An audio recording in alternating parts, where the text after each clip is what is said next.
Oke, untuk pertemuan fisika kali ini kita akan mempelajari tentang arus dan potensial listrik. Nah, nanti setelah arus dan potensial listrik, kita akan masuk ke rangkaian mengenai hukum Kirchhoff.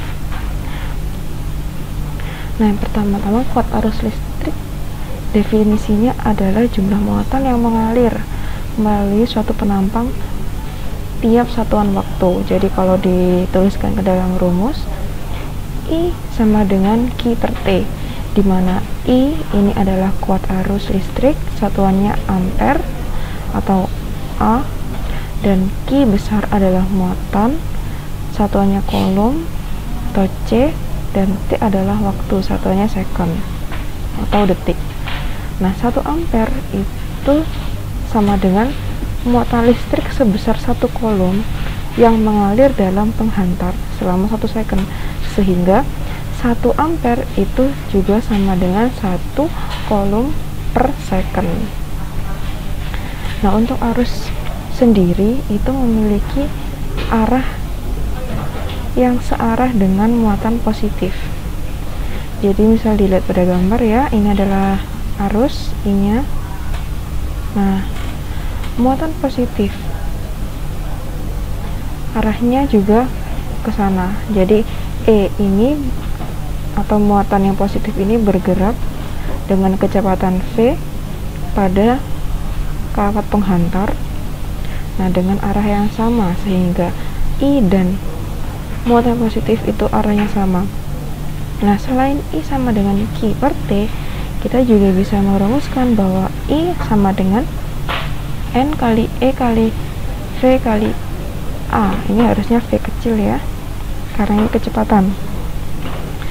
Nah, dan hubungannya dengan rapat arus atau J itu adalah I dibagi dengan A. Nah, sehingga ketika kita punya rumus I itu sama dengan N dikali E dikali kecepatan dikali luas penampang dari kawat, maka ketika J sama dengan I per A, kita bisa masukkan nilai ini ke sini, mensubstitusikannya, sehingga J sama dengan N kali E kali V kecepatan kali A dibagi dengan A. Nah, A nya bisa dicoret, sehingga rapat arus atau J itu sama dengan N kali E kali V, dimana A adalah luas, ini luas dari kawat ya, kemudian N adalah partikel per satuan volume, rumusnya meter pangkat minus 3 atau per meter pangkat 3. E adalah muatan tiap partikel, satuannya coulomb. E ini biasanya nilainya 1,6 10 pangkat minus 19. Nah, untuk V adalah kecepatan partikel, satuannya meter per second. Nah, arus listrik sendiri dalam satu rangkaian itu hanya dapat mengalir atau hanya dapat terjadi dalam rangkaian yang tertutup. Nah, rangkaian tertutup itu seperti apa? Rangkaian tertutup itu misal kita punya beda potensial di sini ya.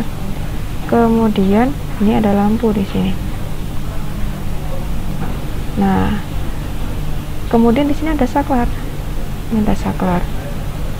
Nah, karena saklarnya terbuka, berarti ini maksudnya rangkaiannya tidak bisa menghantarkan arus listrik. Akan tetapi ketika saklarnya tertutup, maka rangkaiannya dapat menghantarkan arus listrik sehingga lampunya menyala.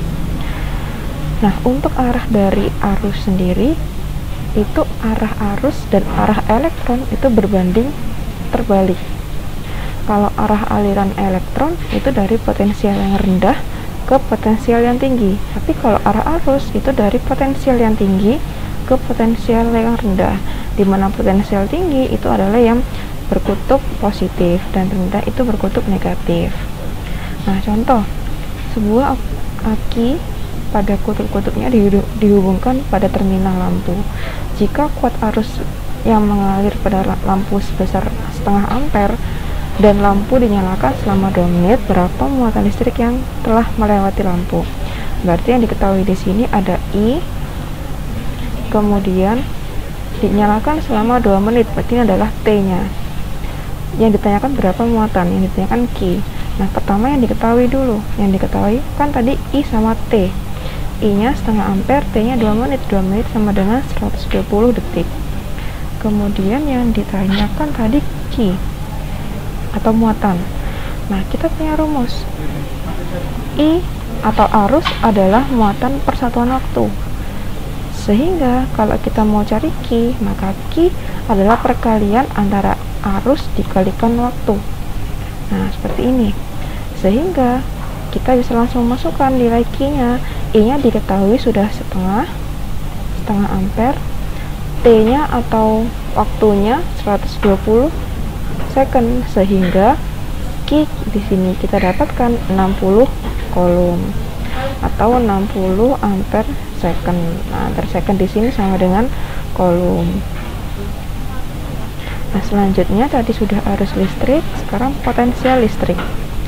Nah, secara definisi, potensial adalah energi yang diperlukan untuk memindahkan muatan listrik tiap satuan muatan. Nah, beda potensial itu dirumuskan dengan V sama dengan W per Q, di mana W adalah energi, satuannya joule, dan Q adalah muatan, satuannya coulomb. Nah, V kan sama dengan W per Q, sehingga W per Q atau joule per coulomb. Joule per coulomb itu sama dengan 1 volt. Sehingga 1 volt itu didefinisikan untuk memindah muatan listrik sebesar 1 coulomb dibutuhkan energi sebesar 1 joule. Sehingga 1 volt itu sama juga dengan 1 joule per second. 1 volt juga sama dengan 1 joule per coulomb. Nah, untuk beda potensial listrik sendiri, jadi kan di slide sebelumnya sudah dibahas ya, kalau misalnya potensial tinggi itu yang bermuatan positif dan potensial rendah itu bermuatan negatif. Nah, di sini positifnya lebih banyak daripada positif di A, lebih banyak daripada positif di B, sehingga kita bisa tahu kalau yang A ini lebih tinggi potensialnya daripada di B, sehingga arus mengalir dari potensial tinggi ke rendah atau dari A ke B, dan elektron mengalir sebaliknya. Nah, kalau di gambar yang kedua di bola pejalian biru dua-duanya negatif. Nah, tidak ada yang positif. Jadi mana yang potensial lebih tinggi? Tetap potensial lebih tinggi. Kita bisa artikan yang positifnya lebih banyak atau negatifnya lebih sedikit. Kalau potensial rendah berarti dia memiliki negatif yang lebih banyak. Nah, sehingga di sini karena yang C muatan negatifnya lebih banyak daripada yang D, maka yang C adalah potensial yang rendah. Sehingga yang D potensial tinggi, maka arus listrik mengalir dari D ke C. Untuk gambar yang terakhir bagaimana? Gambar yang terakhir ini sudah sangat jelas. Gambar yang terakhir ini, yang F adalah bermuatan positif, maka yang F adalah yang memiliki potensial tinggi. Ini F ya. Kemudian ini E. Nah, sehingga arus listrik mengalir dari F ke E, dan arus elektron sebaliknya. Nah, untuk potensial listrik itu sendiri ada beberapa macam sumbernya, yaitu ada elemen primer dan sekunder. Kalau primer tidak dapat diisi ulang, contohnya rangkaian sel volta, baterai tidak bisa diisi ulang, termasuk elemen primer. Kalau elemen sekunder, contohnya aki atau akumulator, yang artinya dapat diisi kembali. Nah, contoh yang kedua, baterai memiliki beda potensial 1,5 volt. Jika baterai digunakan untuk menyalakan lampu, maka 50 coulomb muatan listrik itu melewati lampu. Yang ditanyakan berapa besar energi yang dikeluarkan baterai. Nah, untuk beda potensi yang diketahui di sini adalah ada V, kemudian ada 50 coulomb ini Q, Yang ditanyakan adalah energi atau W. Kita punya rumus. V atau beda potensial adalah energi yang dibutuhkan untuk memindahkan muatan atau W per Q. Nah, sehingga di sini kita tulis dulu yang diketahui. V sama dengan 1,5 volt, Q sama dengan 50 coulomb. Nah, yang ditanyakan W, maka V sama dengan W per Q. Maka untuk cari W adalah mengalihkan V dan Q. W sama dengan V dikalikan Q. V nya tadi diketahui 1,5, Q nya diketahui 50, maka 1,5 kali 50 sama dengan 75 joule. Nah, itu tadi sudah untuk arus dan untuk potensial listrik. Nah, selanjutnya hukum Ohm. Ini yang terakhir. Nah, hukum Ohm itu didefinisikan sebagai kuat arus yang berbanding lurus dengan beda potensial antara kedua ujung dan berbanding terbalik dengan besar hambatan. Nah, contoh ada kawat dari ujung A hingga ujung B. Nah, arus mengalir dari A ke B. Adanya arus yang mengalir ini pasti ada beda potensial antara A dan B.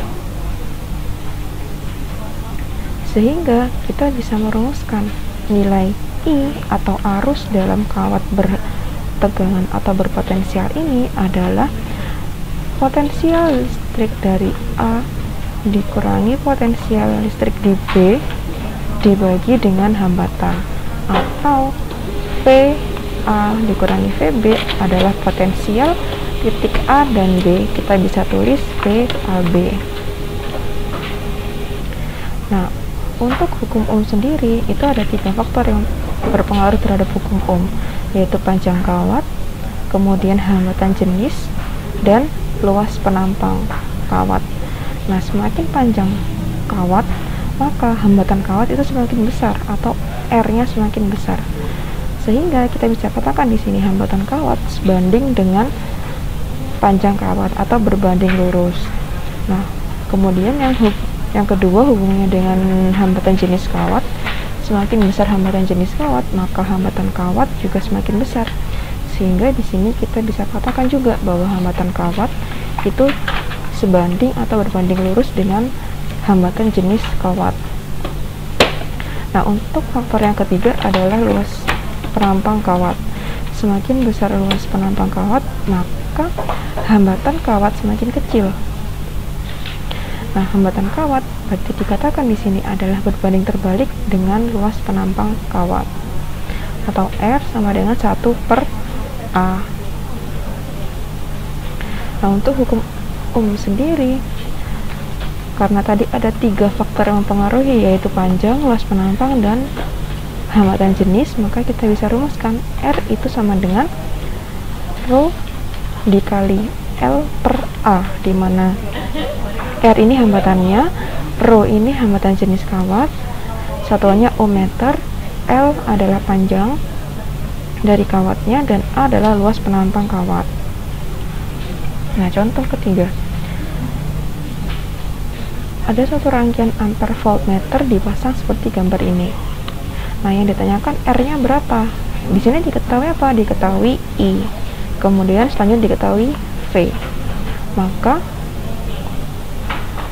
kita bisa rumuskan hubungan R, I, dan V. Maka R itu sama dengan V dibagi dengan I. Sehingga V yang tadi diketahui di sini 1,5 volt, kemudian dibagi dengan 0,3 ampere. Hasilnya sama dengan 5 ohm.